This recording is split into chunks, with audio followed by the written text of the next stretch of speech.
Hello, ഞാൻ കുറച്ച് ദിവസം മുൻപ് എടുത്തു വെച്ച വീഡിയോ ആണിത്. ഇതിങ്ങനെ എഡിറ്റ് ചെയ്യണോ വേണ്ടയോ, അപ്ലോഡ് ചെയ്യണോ വേണ്ടയോ എന്ന് വിചാരിച്ച് കൺഫ്യൂഷൻ അടിച്ചിങ്ങനെ ഇരിക്കുമായിരുന്നു. ഡിലീറ്റ് ചെയ്യാൻ നേരത്താണ് ഞാൻ വിചാരിച്ചത്, നല്ല വേണ്ട, അങ്ങ് അപ്ലോഡ് ചെയ്തേക്കാം. എത്രയൊക്കെയാണെങ്കിലും പ്രകൃതി ഭംഗിയാണല്ലോ. പോരാത്തതിന് സ്വന്തം വീടും സ്വന്തം വീട്ടുമുറ്റത്തെ കനാലും കാര്യങ്ങളൊക്കെ. അപ്പൊ പിന്നെ ഞാൻ വിചാരിച്ചു വെറുതെ അതിന് വേസ്റ്റ് ബിന്നിൽ ഇടണ്ടാന്ന്. തുടക്കം തന്നെ ഞാൻ എൻ്റെ നാടിനെ ഒന്ന് പരിചയപ്പെടുത്താം. എൻ്റെ ജില്ല എറണാകുളമാണ്, എൻ്റെ ഹോം ടൗൺ അങ്കമാലിയാണ്, എൻ്റെ വില്ലേജ് പുളിയനമാണ്. ശരിക്കും ഒരു ഗ്രാമപ്രദേശമാണ് എൻ്റെ നാട്. അതിലെനിക്ക് ഭയങ്കര സന്തോഷമുള്ളൂ. കാരണം ഞാൻ ഭയങ്കരമായിട്ട് ഇതിനൊക്കെ അഡ്മയർ ചെയ്യുന്ന ആളാണ്. ഇങ്ങനെ പ്രകൃതി ഭംഗിയൊക്കെയാണ്, അങ്ങനെയുള്ള സ്ഥലത്ത് ജീവിക്കുന്നതാണ് എനിക്ക് കുറച്ചും കൂടി ഇഷ്ടം. പിന്നെ ഈ ഒഴുകുന്ന കനാലിനെ പറ്റി പറയാനാണെങ്കിൽ ഇതെൻ്റെ വീടിൻ്റെ തൊട്ട് മുന്നിലാണ്. എൻ്റെ വീട്ടിൽ നിന്ന് 2 അടി വെച്ച ഈ കനാലിലോട്ടാണ്. പക്ഷേ ഈ കനാലിൽ എപ്പോഴും വെള്ളം വരില്ല, ഇടയ്ക്കിടയ്ക്ക് മാത്രമാണ് വെള്ളം വരിക.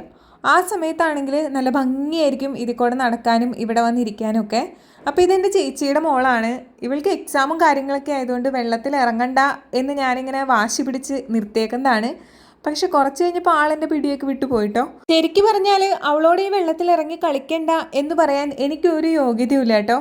കാരണം ഞാൻ അതുപോലെ എൻ്റെ ചെറുപ്പത്തിൽ ഈ ഒരു കനാൽ വെള്ളത്തിൽ അത്രമാത്രം കളിച്ചിട്ടുള്ള ഒരാളാണ്.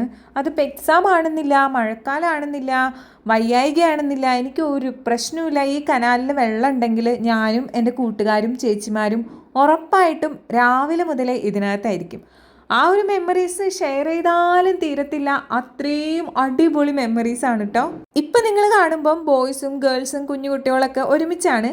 പക്ഷെ നമ്മുടെ സമയത്ത് ബോയ്സ് ഒരു സൈഡിൽ ഗേൾസ് ഒരു സൈഡിൽ അങ്ങനെയായിരുന്നു. പണ്ട് അങ്ങനെ ആയിരിക്കുമല്ലോ. എൻ്റെ ചെറുപ്പകാലത്ത് ഞങ്ങളുടെ നാട്ടിൽ ഗേൾസ് ആയിരുന്നു കൂടുതൽ. ബോയ്സ് ഉണ്ടെങ്കിലും ഞങ്ങളുടെ ആ ഏരിയയിൽ ഞങ്ങളെക്കാളും എണ്ണം അവർ കുറവായതുകൊണ്ട് തന്നെ ഇങ്ങനെ കനാലിലുള്ള കളികളും സംഭവങ്ങളും വരുമ്പോൾ അംഗബലം ഞങ്ങൾക്കായതുകൊണ്ട് തന്നെ ഗേൾസിൻ്റെ സൈഡിൽ ഭയങ്കര കലപിലും ബഹളങ്ങളും അടിച്ചുപൊളിയും ഒക്കെയാണ്. അപ്പോൾ ഞാൻ ആ ഗ്യാങ് ഭയങ്കരമായിട്ട് ഇപ്പം മിസ് ചെയ്യുന്നുണ്ട് കേട്ടോ.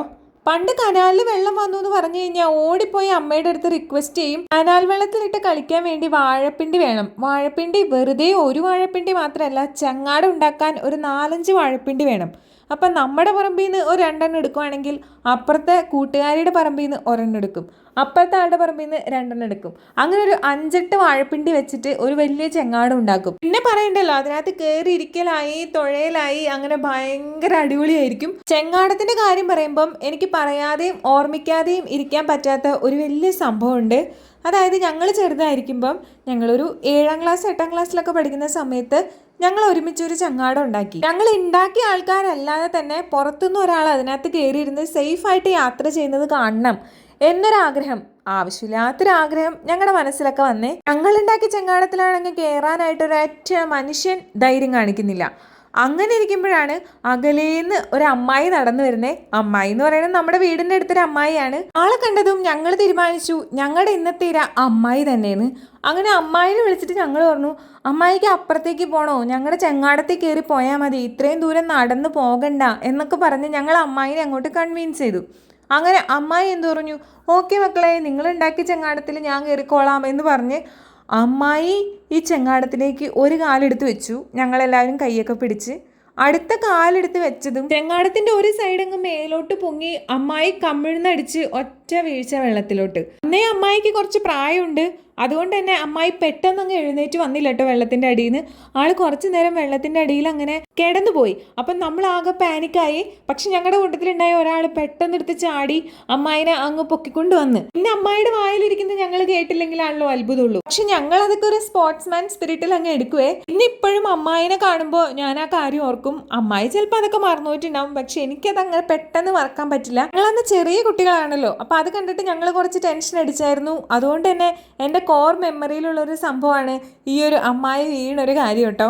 എൻ്റെ വളരെ ചെറുപ്പത്തിലേ മുതലേ ഞാൻ ഈ കനാലിൽ കിടന്ന് കളിക്കുന്നുണ്ടെങ്കിൽ പോലും ഒരിക്കൽ പോലും നീന്തൽ പഠിക്കുക എന്നുള്ളൊരു ഐഡിയ ഞങ്ങളുടെ മനസ്സിലേക്ക് വന്നിട്ടുമില്ല, അതാരും പ്രോത്സാഹിപ്പിച്ചിട്ടുമില്ല. അതുകൊണ്ട് തന്നെ എനിക്ക് ഇന്നും നീന്തൽ അറിയില്ല.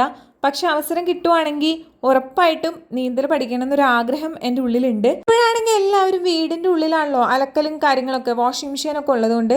പക്ഷെ പണ്ടാണെങ്കിൽ വെള്ളം വന്ന് 2ാമത്തെ ദിവസമൊക്കെ ഈ ചവിട്ടി ബെഡ്ഷീറ്റ് അങ്ങനത്തെ ഉള്ള ഐറ്റംസ് ഒക്കെ കൊണ്ടുവന്ന് എല്ലാവരും അലക്കാൻ വേണ്ടി വരും. അപ്പോൾ അലക്കുന്ന സമയത്ത് ഒരിക്കൽ ഞങ്ങളുടെയൊക്കെ അമ്മമാർ വർത്താനം പറഞ്ഞുകൊണ്ട് ഇങ്ങനെ അലക്കുന്ന സമയത്ത് നീന്തുന്നതിനെ പറ്റി എന്തോ ഒരു ചർച്ച വന്നു. അപ്പോൾ അവരൊക്കെ പറഞ്ഞു നമുക്കൊക്കെ നീന്തൽ അറിയാന്ന്. എൻ്റെ അമ്മയും പറഞ്ഞു കേട്ടോ. അമ്മയ്ക്ക് നീന്തൽ അറിയാമെന്ന് അമ്മ പറഞ്ഞ കാര്യം എനിക്കൊരു അത്ഭുതമായിരുന്നു. കാരണം ഞങ്ങൾക്ക് ഇത്രയും വലുതായിട്ടും അത് അറിയില്ലായിരുന്നു കേട്ടോ അമ്മയ്ക്ക് നീന്തൽ അറിയാന്നുള്ളത്. ചെറിയ കനാലിലല്ല പുഴയിലൊക്കെ നീന്തി പരിചയമുള്ള ആളാണേ. പക്ഷെ അമ്മ നൈറ്റിട്ട് നീന്തലുണ്ടായപ്പോൾ ഞങ്ങൾ ഞെട്ടിപ്പോയി. എൻ്റെ അമ്മ മാത്രമല്ല അവിടെ ഉണ്ടായിരുന്ന ഞങ്ങളുടെ കൂട്ടുകാരുടെ അമ്മയൊക്കെ എല്ലാവരും നീന്തിയായിരുന്നു.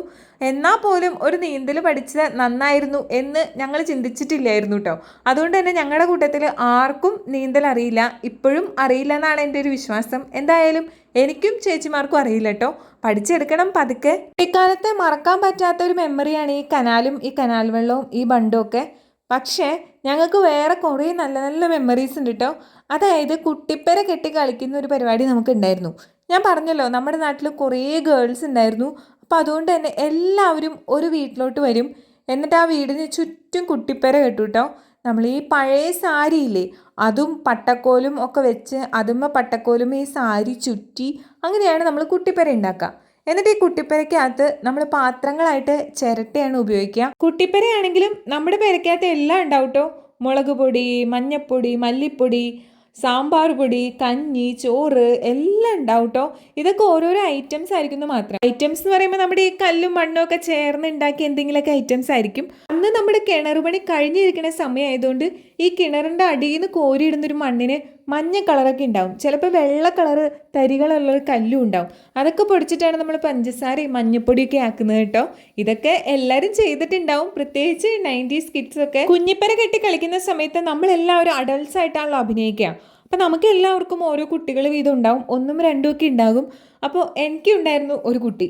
അങ്ങനെ ഞങ്ങൾക്ക് ഉണ്ടാവുന്ന ഓരോ കുട്ടികളെയും സ്കൂളിൽ പറഞ്ഞു വിടുക, അവരെ കുളിപ്പിക്കുക, അവർക്ക് ഭക്ഷണം കൊടുക്കുക, ഇതൊക്കെയായിരുന്നു ഞങ്ങളുടെ പ്രത്യേക വിനോദം. അപ്പം ഞാൻ പറഞ്ഞല്ലോ ഗേൾസാണ് കൂടുതലെന്ന്. അപ്പം ഞങ്ങളുടെ കൂട്ടത്തിൽ കളിക്കാൻ വരുന്ന ഒരു ആൺതരി ഉണ്ടായിരുന്നു. നമ്മൾ ചെയ്യുന്ന പോലെ കുട്ടിപ്പരയ്ക്കകത്ത് കയറിയിരുന്ന് കഞ്ഞി വെക്കുക, കുട്ടികളെ കുളിപ്പിക്കുക, അങ്ങനത്തെ സംഗതികളൊന്നും ചെയ്യില്ല.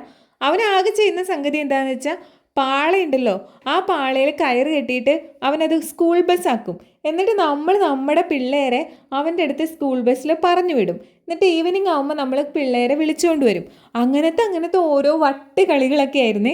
അന്ന് നമ്മൾ സാരിയും പട്ടക്കോലും വച്ചുണ്ടാക്കിയ കുട്ടിപ്പര ഇന്ന് ഫ്ലിപ്കാർട്ടിൽ വാങ്ങാൻ കിട്ടും കേട്ടോ. അതങ്ങ് വാങ്ങിച്ചുകൊണ്ട് വന്നു കഴിഞ്ഞാൽ ഇൻസ്റ്റലേഷനൊക്കെ ഭയങ്കര ഈസിയാണ്. അതിനകത്തിരുന്ന് വീടിൻ്റെ ഉള്ളിൽ തന്നെ കുട്ടിപ്പരയൊക്കെ കളിക്കാൻ പറ്റിയ സെറ്റപ്പൊക്കെ ഇന്നുണ്ട്. ഞാനിങ്ങനെ വർത്താനം പറഞ്ഞിരുന്ന സമയം പോയത് ഞാൻ അറിഞ്ഞില്ല കേട്ടോ. നമ്മുടെ വീഡിയോ ഇതേ അവസാനിക്കാറായി.